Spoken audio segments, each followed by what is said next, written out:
നമസ്കാരം. ന്യൂസ് മാസിൻ മലയാളത്തിൻ്റെ ഏറ്റവും പുതിയൊരു വീഡിയോയിലേക്ക് എല്ലാവർക്കും സ്വാഗതം. സംസ്ഥാനത്തെ ക്ഷേമ പെൻഷൻ വിതരണം സംബന്ധിച്ച സുപ്രധാനമായ ഒരു തീരുമാനം എത്തിയിട്ടുണ്ട്. അത് നിങ്ങളെ അറിയിക്കുന്നതിന് വേണ്ടിയിട്ടാണ് ഈ ഒരു വീഡിയോ. അപ്പോൾ ഇത്തരത്തിൽ പെൻഷൻ സംബന്ധിച്ച വാർത്തകൾക്കും അതോടൊപ്പം മറ്ററിയിപ്പുകൾക്കുമൊക്കെ ദയവായി ചാനലൊന്ന് സബ്സ്ക്രൈബ് ചെയ്ത് സപ്പോർട്ട് ചെയ്യുക.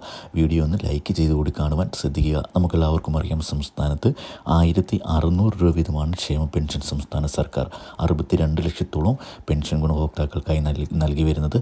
അപ്പോൾ 2-3 മാസത്തെ പെൻഷൻ കുടിശ്ശികയാകുന്ന ഒരു സാഹചര്യമൊക്കെയായിരുന്നു മുമ്പുണ്ടായിരുന്നത്.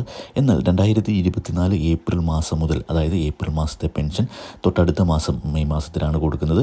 അപ്പോൾ ആ മെയ് മാസം മുതൽ കൃത്യമായി എല്ലാ മാസവും 1600 രൂപ വീതം വിതരണം ചെയ്യുന്നതിന് വേണ്ടിയിട്ടാണ് ഇപ്പോൾ സംസ്ഥാന സർക്കാർ അതിൻ്റെ നടപടികൾ സ്വീകരിച്ചിരിക്കുന്നത്. അപ്പോൾ അതിൻ്റെ നടപടികൾ ഏകദേശം പൂർത്തിയായി വരുന്ന ഈ ഒരു സാഹചര്യത്തിൽ മറ്റൊരു പുതിയ അറിയിപ്പ് കൂടി ഇപ്പോൾ എത്തിയിട്ടുണ്ട്.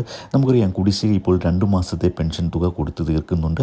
അതായത് 3200 രൂപ അക്കൗണ്ടുകൾ വഴി പെൻഷൻ സ്വീകരിക്കുന്ന ആളുകൾക്കും അതോടൊപ്പം തന്നെ കൈകളിൽ പെൻഷൻ സ്വീകരിക്കുന്ന ആളുകൾക്കുമൊക്കെ വിതരണം നടന്നുകൊണ്ടിരിക്കുകയാണ്. ഇനിയിപ്പോൾ 4 മാസത്തെ പെൻഷൻ കുടിശ്ശികയാണ് നൽകുവാനുള്ളത്. തൊട്ടടുത്ത മാസം മുതലുള്ള പെൻഷൻ വിതരണത്തിൽ, അതായത് 2024 ഏപ്രിൽ മാസത്തെ പെൻഷൻ തുക മെയ് മാസത്തിൽ വിതരണം ചെയ്യുമ്പോൾ ആ ഒരു പെൻഷൻ തുകയോടൊപ്പം 4 മാസത്തെ പെൻഷൻ തുകയുടെ കുടിശ്ശികയിൽ നിന്നും 1 മാസത്തെ പെൻഷൻ തുക കൂടി കൂട്ടിച്ചേർത്ത് 3200 രൂപയായിരിക്കും വിതരണം ചെയ്യാൻ പോകുന്നതെന്ന സൂചനകളാണ് നമുക്ക് ലഭിച്ചിരിക്കുന്നത്. ഇതിൻ്റെ കൃത്യമായ അറിയിപ്പുകൾ നിങ്ങളെ ഉടൻ തന്നെ അറിയിക്കുന്നതായിരിക്കും. ദയവായി ഇത്തരത്തിലുള്ള അറിയിപ്പിനായി ചാനൽ ഒന്ന് സബ്സ്ക്രൈബ് ചെയ്ത് സപ്പോർട്ട് ചെയ്യുക. വീഡിയോ ഒന്ന് ലൈക്ക് ചെയ്ത് കൂടി കാണുവാൻ ശ്രദ്ധിക്കുക. താങ്ക്